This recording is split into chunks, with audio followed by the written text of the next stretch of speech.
जब नरेंद्र मोदी और उनके मंत्रियों का नाम एप्स्टीन की फाइल में आने लगा तो वो घबरा गए और सीधे डोनाल्ड ट्रंप के सामने नतमस्तक हो गए।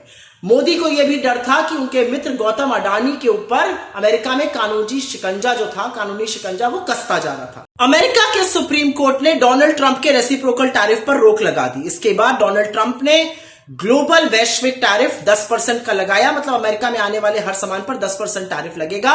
इसका सीधा और सिंपल मतलब है कि हिंदुस्तान पर 10% टैरिफ लगेगा, वो 18% नहीं लगेगा जो ट्रेड डील में तय हुआ था। आपको याद होगा फरवरी की शुरुआत में इंडिया अमेरिका ने एक ट्रेड डील तय करी थी जिस पर भारत पर 18% टैरिफ लग रहा था, 3% से बढ़कर, और हमने अमेरिका पर 0% टैरिफ लगाने का वादा किया था। हमने अमेरिका से वादा किया था $500 बिलियन की तमाम चीजें खरीदने की, जिसमें कि कृषि की चीजें भी शामिल है। हमने अमेरिका से वादा किया था कि हम रूस से सस्ता तेल ना खरीदकर अमेरिकन और वेनेजुएलन तेल खरीदेंगे।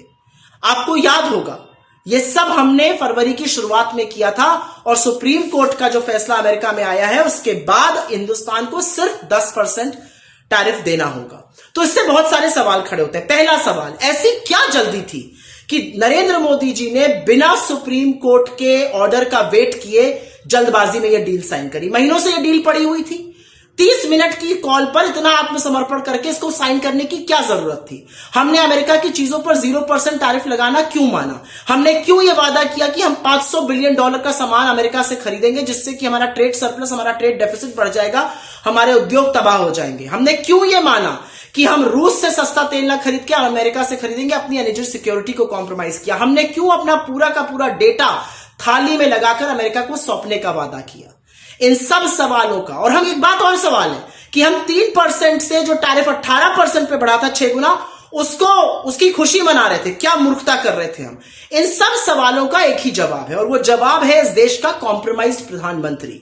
जब नरेंद्र मोदी और उनके मंत्रियों का नाम एप्स्टीन की फाइल में आने लगा तो वो घबरा गए और सीधे डोनाल्ड ट्रंप के सामने नतमस्तक हो गए।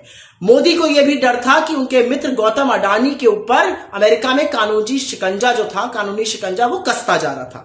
इससे मोदी भयभीत थे, और इसलिए उन्होंने अमेरिका के सामने भारत के किसानों के, भारत के भविष्य की, भारत की एनर्जी की, भारत के डेटा, आर्टिफिशियल इंटेलिजेंस, सबकी बलि चढ़ाकर एक ऐसी ट्रेड डील करी जो भारत के लिए हानिकारक है। वरना कोई भी यह बात पूछेगा कि आप सुप्रीम कोर्ट ऑर्डर के लिए क्यों नहीं रुके?